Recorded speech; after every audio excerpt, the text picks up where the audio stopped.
Deus falar contigo. Levanta a tua mão e diga assim: bendito aquele que vem em nome do Senhor. Deixa Deus de usar, pastor. Boa noite, igreja. Paz do Senhor Jesus, amém? Vocês estão felizes de estar na casa do Senhor, amém? Povo lindo, povo abençoado. Eu acho que você já percebeu que o meu sotaque não é daqui, não é verdade? Eu falo porta, eu falo carne, amém? Mas é um privilégio estar aqui, pastor Camilo, pastora, obrigado pela oportunidade de estar aqui. Todos que nos receberam com muito amor e carinho. É uma honra estar aqui, é um privilégio estar aqui para poder falar daquilo que o Senhor tem feito e anunciado nas nossas vidas em nome de Jesus, amém? Quero ler um texto bíblico com você, depois você vai tomar o seu lugar e eu quero poder explanar um pouco esse texto e contar um pouco da história daquilo que o Senhor tem feito nas nossas vidas, amém? Abra a palavra do Senhor em Marcos capítulo 5, verso de número 35. Marcos capítulo 5, verso de número 35. Quem achou, diga amém. Quem não achou, fala socorro. Ajuda aí, gente. Glória a Deus.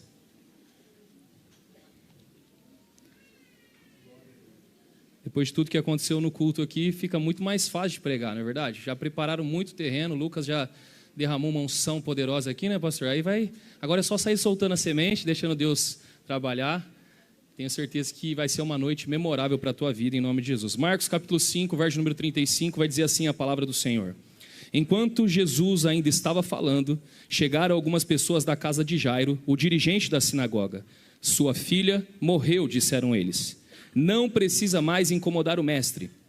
Não fazendo caso do que eles disseram, Jesus disse ao dirigente da sinagoga: não tenha medo, tão somente creia.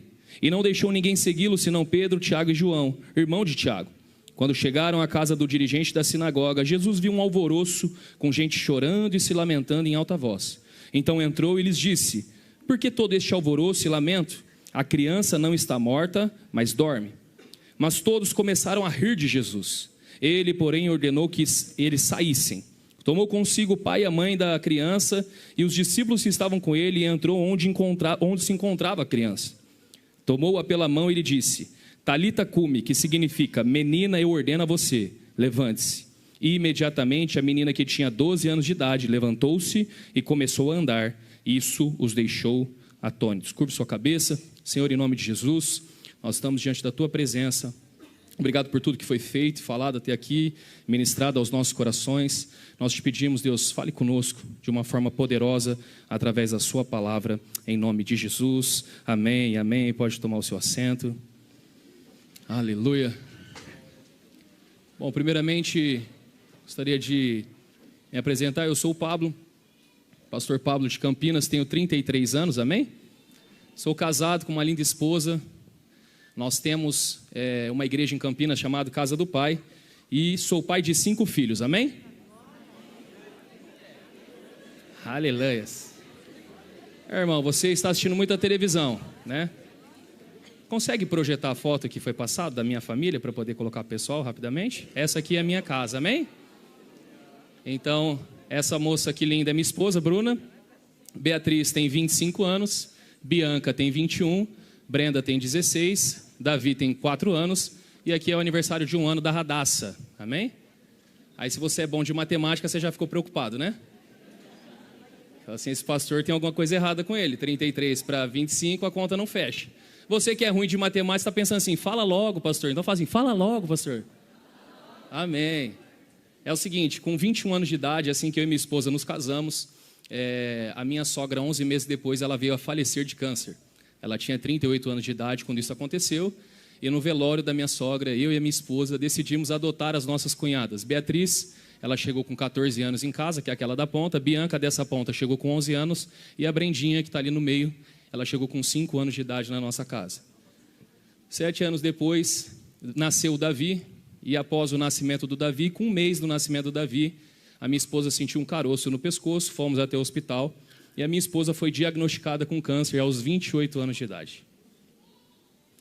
A gente achou que chegaria o fim da nossa vida, que ali seria o limite de tudo. Mas ali o Senhor começou a nos ensinar que não é porque na noite passada Pedro não pegou nada, que no dia seguinte ele não pegaria novamente. Eu não sei se você consegue entender, mas não é porque deu errado no casamento dos seus pais que vai dar errado no teu casamento também. Não é porque uma situação ruim aconteceu no passado que também vai se repetir na sua vida. Deus transforma a maldição em bênção. Deus tem poder para reescrever histórias e mudar destinos. Quantos creem nisso, amém? E aí os médicos disseram para minha esposa, você vai passar por um tratamento. Ela passou por 7 quimioterapias, 15 radioterapia, 1 cirurgia. E disseram que ela não poderia engravidar nunca mais, porque a quimioterapia era muito forte. E eu quero apresentar para você a Radassa, que é a nossa princesinha que está ali, fazendo 1 ano. Essa bênção do Senhor, o Senhor nos agraciou e nós tivemos mais um filho, amém? Deus tem poder para fazer infinitamente mais que pedimos ou pensamos na nossa casa e na nossa família, amém? Durante o processo da adoção das meninas, sofremos demais, choramos demais. Com 21 anos de idade, pai de 3 meninas, eu sempre perguntava, Deus, o Senhor me abandonou, por que isso está acontecendo? E o Senhor foi ministrando no meu coração que as dores que eu estava passando não era para a morte, mas era para a glória de Deus. E que as minhas feridas teriam poder para curar muitas vidas. E o Senhor me abençoou com esse livro, que se chama Suas Feridas Terão Poder para Curar. João capítulo 9, perguntaram a Jesus, quem foi que pecou, ele ou o pai dele para que isso acontecesse? E a resposta foi, nem ele, nem os pais dele pecaram, mas isso aconteceu para que se manifestasse a glória de Deus. Queria presentear o pastor Camilo, um grande pai na fé, um grande homem de Deus, que Deus possa te abençoar grandemente. Você pode aplaudir ao Senhor pela vida dele, amém? Glória a Deus. Esse texto que nós lemos vai contar a história de um pai que está desesperado em busca de uma cura para sua filha. Eu não sei se você percebe, mas somos seres humanos, amém? Estamos entre humanos aqui. E é comum que quando as coisas dão uma flexibilizada, nós vamos dando uma esmorecida, nós vamos deixando as coisas mais leves, nós vamos esfriando um pouco na fé. E é comum, assim que as coisas apertam, a gente ir para o joelho, a gente ir para a presença de Deus, sim ou não? Ou é só comigo que acontece isso? Quando parece que as coisas vão melhorando, a gente vai dando uma esfriada, não deveríamos, mas vamos esfriando. Mas quando as coisas começam a apertar, não importa o cargo, não importa o que eu faço, eu sempre entro em desespero e vou orar mais, vou buscar mais, vou para a presença de Deus, começo a clamar pela presença dEle, amém? Aqui nós vemos a história de um homem que era o dirigente da sinagoga, o maioral da sinagoga, um grande homem, respeitado, honrado. Nós vamos ver a história de um homem que ele tinha muito conhecimento, muitos contatos, ele era importante. Mas a Bíblia vai dizer que quando apertou na casa dele, quando as coisas pioraram na casa dele, não importou o cargo, não importou o recurso, não importava quanto tinha de dinheiro, quando as coisas complicam na nossa vida, o único lugar que nós encontramos a resposta que precisamos é na presença de Jesus. A Bíblia diz que ele vai até Jesus desesperado e diz, mestre, a minha filha está enferma. Mestre, eu preciso de ajuda, Senhor, faz um milagre, eu preciso de um milagre. A Bíblia diz que Jesus falou, vamos, eu vou até com você na sua casa, e eles estavam a caminho. Mas começa uma nova história dentro dessa história. Uma mulher veio, tocou nas vestes de Jesus, ele parou no meio do caminho e disse, alguém me tocou, porque de mim saiu o poder. Você já conhece essa história? E aí naquele exato momento, chegaram alguns homens da casa de Jairo dizendo, para de incomodar o mestre. Não adianta mais falar com ele, não adianta mais incomodar. A menina já morreu. Você consegue imaginar a situação de um pai que os seus recursos não puderam resolver o problema da tua casa, que a situação que ele estava vivendo, sendo o maioral da sinagoga, tendo autoridade, tendo cargos, não resolveu o problema da tua casa? Chega a notícia ruim, a notícia ruim ela vai chegar, sempre vai chegar. A Bíblia nunca nos deu garantia de que não passaríamos por luta. A Bíblia sempre garantiu que ainda que passássemos por luta, Jesus estaria conosco todos os dias. Quando passardes pelas águas, elas não submergirão você. Quando passardes pelo fogo, ele não te queimará. A Bíblia está dizendo quando, ela não está dizendo se. Se ela dissesse se, é condicional, se passar. Mas quando ela diz quando, ela está trazendo uma afirmação. Não importa, o momento vai chegar. Mas a garantia é, eu estarei contigo. O fogo não vai te queimar, a água não vai submergir você. Deus estará conosco todo o tempo. A notícia ruim chega. E quando a notícia ruim chega, nós precisamos entender e tomar uma decisão. Ou vamos ouvir o que Jesus está dizendo, ou vamos dar ouvido ao que a circunstância está dizendo. Eles disseram, parem de incomodar o mestre, a menina já morreu. Jesus olhou para ele e falou assim, acalma o teu coração, então somente creia. A pergunta que eu quero fazer para você nessa noite é: qual é a voz que você vai decidir ouvir? Porque nós somos bombardeados por mensageiros que trazem notícias ruins para a nossa vida o tempo inteiro. O culto vai acabar hoje. Amanhã pela manhã um mensageiro vai chegar até você. Um boleto, uma situação ruim, uma notícia contrária. Mensageiros estão aí o tempo inteiro. O que vai determinar sobre as nossas vidas, o resultado que vamos ter, é como vamos reagir mediante o mensageiro que trouxe a notícia para nós. Jó: eu estava arando com os bois, passeando com os bois. De repente chegou alguém e roubou todos os animais. Aí chegou outro mensageiro: Jó, as cabras estavam no terreno, as coisas estavam acontecendo, vieram e levaram tudo. Outro mensageiro chegou dizendo: Jó, todos os seus 10 filhos estavam reunidos na casa, um vento veio e devastou tudo, todos eles morreram. O mensageiro trouxe uma mensagem, mas a minha posição mediante a mensagem que recebi é o que vai determinar o meu destino profético. Ele disse: nu eu saí do ventre da minha mãe, nu eu tornarei para lá. Deus me deu, Deus tomou, bendito seja o nome do Senhor. Qual é a sua posição mediante os mensageiros? O apóstolo Paulo disse: eu fui atormentado de noite, um mensageiro de Satanás, um espinho na carne. Então clamei ao Senhor e ouvi Ele dizendo: a minha graça te basta, porque o meu poder se aperfeiçoa na sua fraqueza. Nós dependemos da graça. Os mensageiros virão, mas nós precisamos estar alicerçados naquilo que ouvimos de Deus. Os mensageiros vão aparecer, irmão. Pode ser uma multa que vai chegar para você, pode ser uma notícia ruim, um diagnóstico médico, mas nós precisamos estar firmados na palavra que recebemos de Jesus. Mensageiros são tão sérios que quando Elias havia acabado de orar para cair fogo do céu, Jezabel enviou um mensageiro: se eu não te matar e não acabar com você como você acabou com os meus profetas, que os deuses me castiguem. Um mensageiro foi suficiente para colocar um homem dentro de uma caverna. Nós podemos ser regados de informações, palavras, mas se nós não confiarmos naquilo que Jesus está dizendo e ficarmos com aquilo que estamos ouvindo das circunstâncias, nós vamos acreditar na voz que diz: pare de incomodar o mestre. Para de ir na igreja. Para que ir na igreja? Para que tentar de novo? Para que lutar pela sua família? Para que se consagrar? Para que orar? Para que buscar? Para que? São as vozes que ficam perturbando a nossa mente 24 horas. E essas vozes, elas são tão complicadas que um dia anjos aparecem a Abraão. Eles dizem a Abraão: fique tranquilo, você vai ter um filho. No período de 1 ano você vai estar com um filho. Sara estava ouvindo por trás da tenda, e a Bíblia vai dizer que ela riu dentro do coração. O maior nível de frustração de uma pessoa, ou de desesperança de uma pessoa, é quando ela dá risada sobre algo que você profetiza sobre a vida dela. Sabe aquela risada? Ah, legal, tá bom, obrigado. Sabe aquela risada que você dá, tipo assim: já não consigo mais acreditar, mas vou rir meio sem graça? Quem está entendendo o que eu estou pregando aqui? Mas a Bíblia vai dizer que 1 ano depois, porque alguém creu naquilo que Jesus disse, porque alguém creu na palavra que foi liberada, porque alguém recebeu o que foi liberado. 1 ano depois, Gênesis 21, do 6 ao 7 vai dizer: e Sara disse: Deus me encheu de riso, e todos os que souberem disso rirão comigo. E ela acrescentou: quem diria a Abraão que Sara amamentaria filhos? Contudo eu lhe dei um filho na sua velhice. Sabe qual foi a frase que ela disse? Quem diria, hein? Quem diria que Sara teria um filho?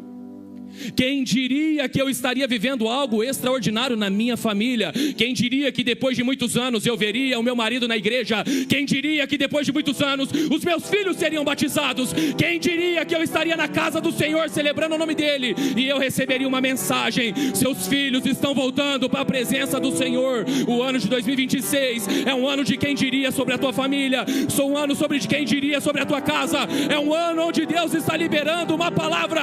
Permaneça com a palavra, não com a circunstância.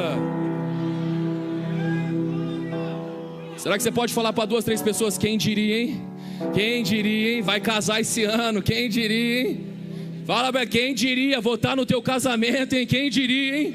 Irmão, profetiza sobre a vida desse vaso aí, meu Deus. Quem diria? Há um ano atrás eu estive aqui na igreja com o pastor Camilo. Eu estava visitando o culto de sexta-feira de manhã.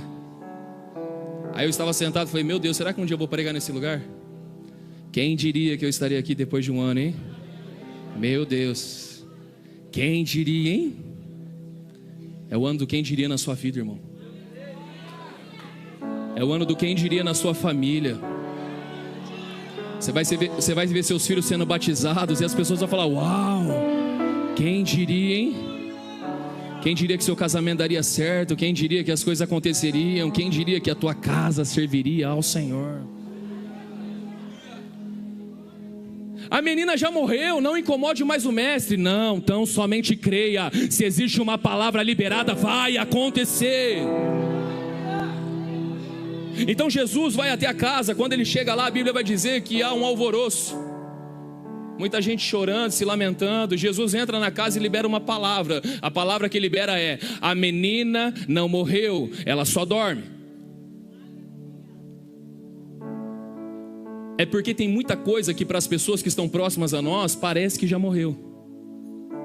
Parece que a família já morreu, o casamento já morreu, o relacionamento não vai dar mais certo. Enquanto para todo mundo já morreu, para Jesus só dorme. Nós precisamos começar a mudar a nossa ótica, porque se formos olhar com os olhos carnais ou os olhos terrenos, nós não vamos compreender com aquilo que Deus está tentando mostrar para os nossos olhos espirituais. Tem familiar que você condena já dizendo, esse daí esquece. Tem pessoa que você olha e fala assim, esse daí nunca vai estar na igreja. São exatamente esses que Jesus olha e diz assim, para você já morreu, para mim está dormindo.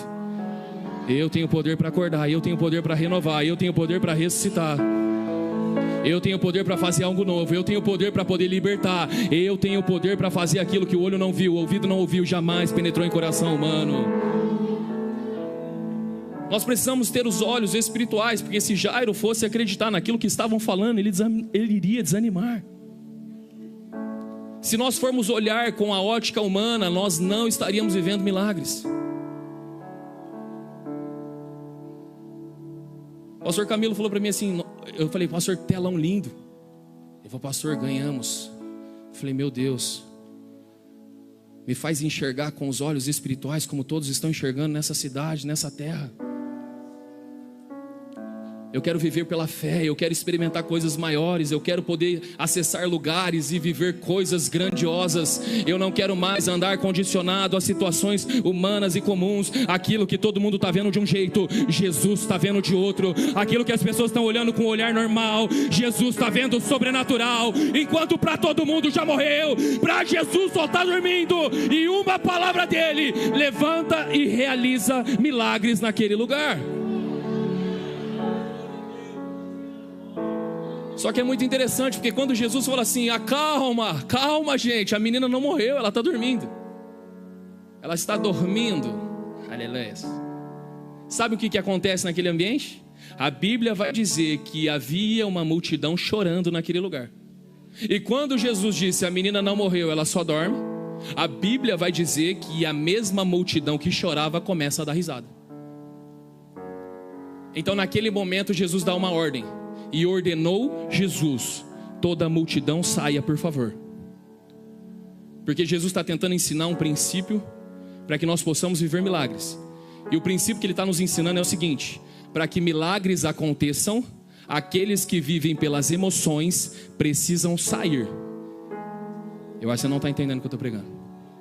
Aqueles que vão ficar rindo e chorando, chorando e rindo, eles ainda não aprenderam a discernir as coisas espirituais. Então, por favor, emocionados que estão dentro da casa, ele fala, eu preciso que vocês saiam.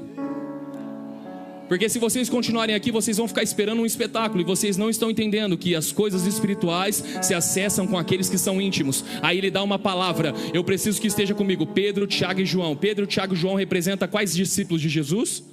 Os discípulos mais... Eles são os mais próximos, eles são os mais íntimos. O pai e a mãe da menina, que representa aqueles que são mais íntimos da menina. Jesus está dizendo o seguinte: para que milagres aconteçam, as minhas emoções precisam sair, e o que precisa entrar é um ambiente de intimidade. Porque se eu for me mover pelas minhas emoções, eu não me movo. Então eu preciso que emoções saiam e os íntimos entrem. Ele mandou colocar todo mundo para fora e fechar a porta. Ele fala assim, ó, sai todo mundo, fecha a porta. Pedro, Tiago e João, o pai e a mãe da menina, fiquem aqui dentro. Porque milagres acontecem em ambiente de intimidade. Milagres só acontecem em ambientes de intimidade. O milagre que você precisa dentro da tua casa é em ambiente de intimidade. Quando você entrar para dentro do teu quarto, fechar a tua porta, aí você vai começar a ver a manifestação daquele que pode realizar coisas sobrenaturais em um ambiente de intimidade. Pedro, Tiago e João, o pai e a mãe da menina, os íntimos para dentro. Porque a maior luta da nossa geração é saber lidar com as emoções que carregamos. O pastor Camilo acabou de falar sobre isso. Se as suas emoções começarem a combater a sua racionalidade, você não vai conseguir sobreviver. É atordoador. É por isso que o salmista ele vai dizer: por que está abatido a minha alma? Porque se perturba dentro de mim. É como se o Espírito estivesse tendo uma conversa com a alma. O próprio Espírito está falando com a alma: por que está abatido a minha alma? Porque se perturba dentro de mim. Então ela libera uma palavra dizendo: espere em Deus, pois eu ainda o louvarei. Eu louvarei, Senhor. Nós precisamos entender que em ambientes de intimidade eu preciso colocar as minhas emoções para fora, e eu preciso permitir que os meus joelhos se dobrem e comecem a clamar. Fecha a tua porta. Porque todo mundo que está rindo e chorando ao mesmo tempo são esses que vão dar risada quando você disser: a minha casa vai servir ao Senhor um dia. O meu marido vai estar na igreja, o meu marido vai ser um profeta de Deus, a minha casa vai servir ao Senhor. Eu vou apresentar os meus filhos, meus netos, a minha casa vai estar servindo e trabalhando. Um dia uma mulher, ela chega até o profeta e ela fala assim: o meu Senhor morreu, o meu marido se foi, ficaram só eu e os meus 2 filhos. Os credores estão em minha porta, querendo levar os meus filhos. Aí o profeta diz assim: o que é que você tem na sua casa? Ela diz assim: a tua serva não tem nada, apenas um pouquinho de azeite. Aí ele diz assim, ó, vai em toda a vizinhança, bata nas portas e peça muitas vasilhas. Pegue o máximo de vasilhas que você conseguir, depois você volta para dentro da tua casa e fecha a sua. E quando você estiver lá dentro, você e seus 2 filhos, comece a derramar o azeite. A Bíblia vai dizer que aquela mulher, ela pega o azeite e ela começa a derramar o azeite. E aí ela diz assim, ó, traga-me mais uma vasilha. E eles trazem mais uma e ela continua derramando. Ela fala, traga mais uma, traga mais uma, traga mais uma, traga mais uma. E o azeite continuava caindo. Traga mais uma, traga mais uma, traga mais uma. E aí de repente ela fala, traga mais uma. E eles disseram, acabaram-se as vasilhas. E o texto vai dizer, e o azeite parou de correr. Fala comigo, o azeite parou, não acabou.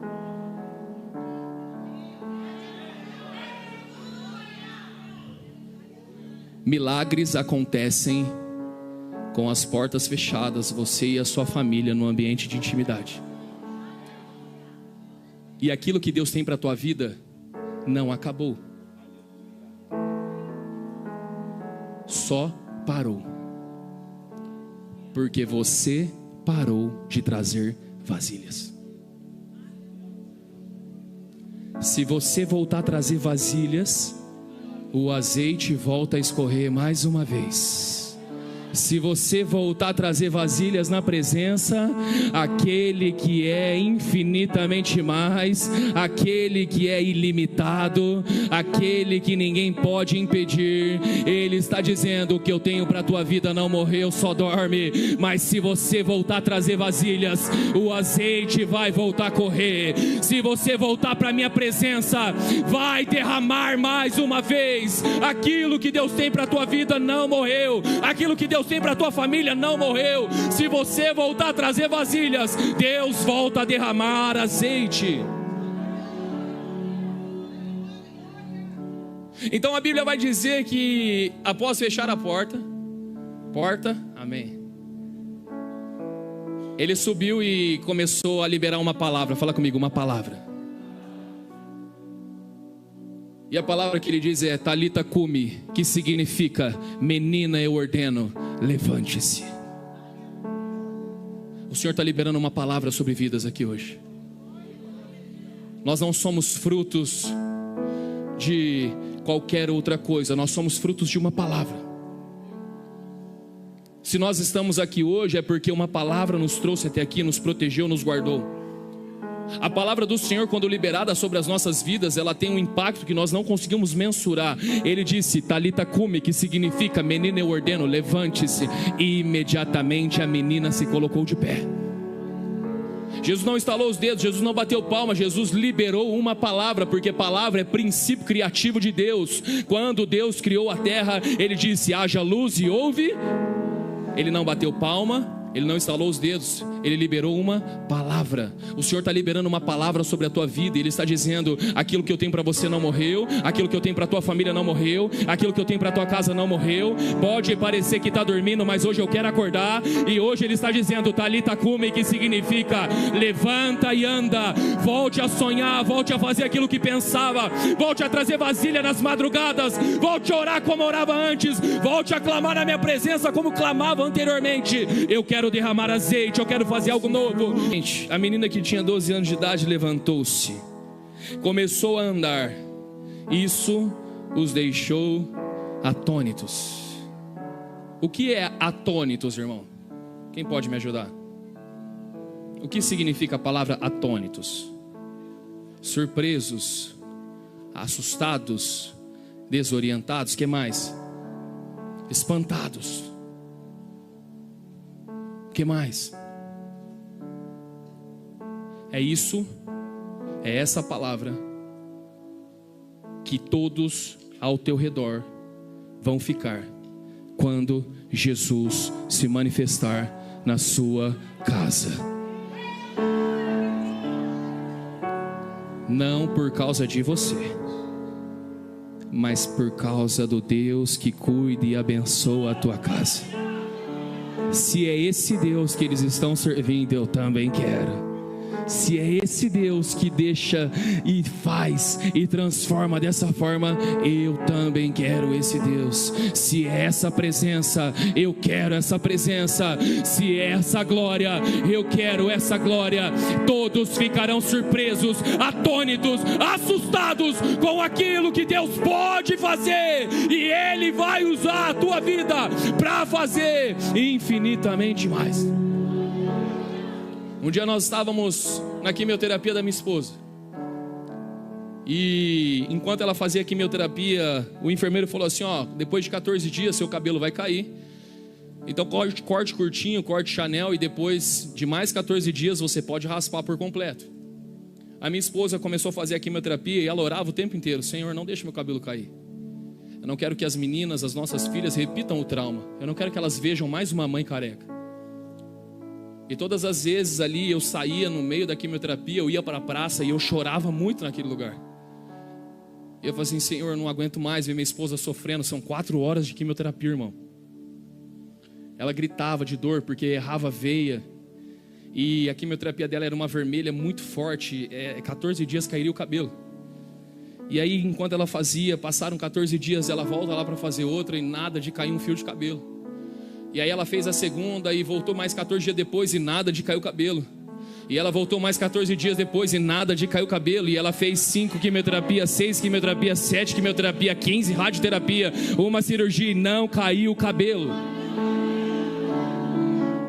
Então o enfermeiro que conversou com ela olhou para ela e ele ficou atônito, assustado, surpreso, perplexo. E aí ele fez uma pergunta e ele disse assim: o que será que aconteceu? Porque as 3 últimas pessoas nos últimos 9 anos que trabalhamos aqui, que não caiu o cabelo, foram enviadas para a Europa para ser estudadas, para poder entender o porquê que não caiu o cabelo delas.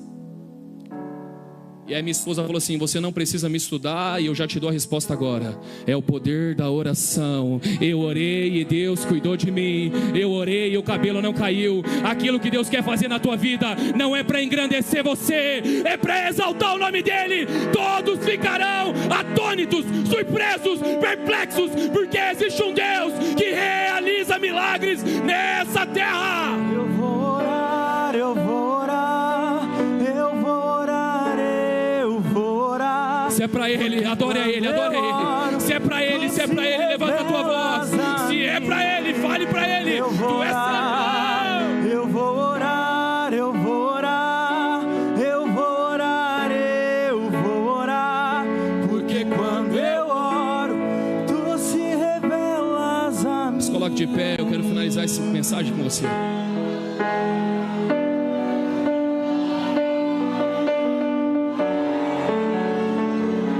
Aquilo que Deus vai fazer na tua vida deixarão muitos atônitos.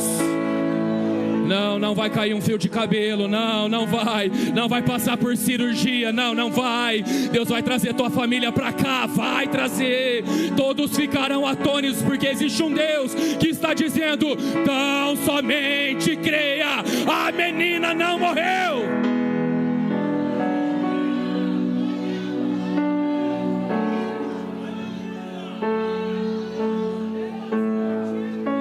Verso de número 43.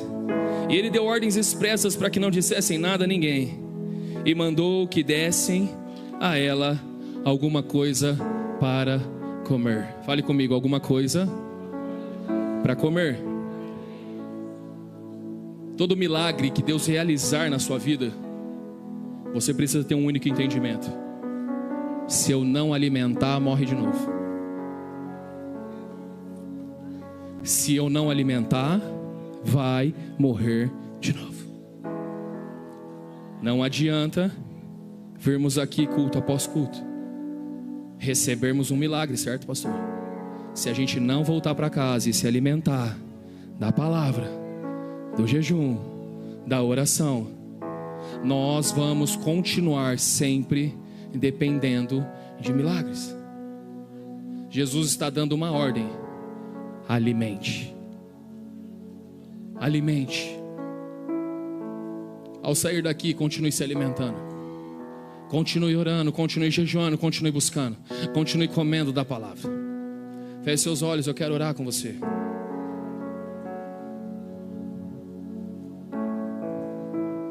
Essa noite o Senhor está te visitando com milagres. O Senhor está visitando a tua casa, o Senhor está visitando a sua família. Comece a falar com Ele: Espírito Santo, vem sobre a minha vida, vem sobre a minha casa, Pai. Espírito Santo, eu clamo pelas nossas famílias, pela nossa casa. Assim como um homem, um pai, assim como Jairo, ele foi desesperadamente até Jesus, clamando por um milagre. Nós estamos aqui hoje clamando por um milagre, Senhor. Nós estamos aqui desesperados, porque sabemos que só o Senhor pode mudar as coisas, só o Senhor pode realizar milagres, só o Senhor pode fazer aquilo que é impossível na nossa vida, Pai. Nós podemos tentar com amigos, nós podemos tentar com o nosso network, nós podemos tentar com dinheiro, nós podemos tentar com tantas coisas, nada pode resolver, só o Senhor pode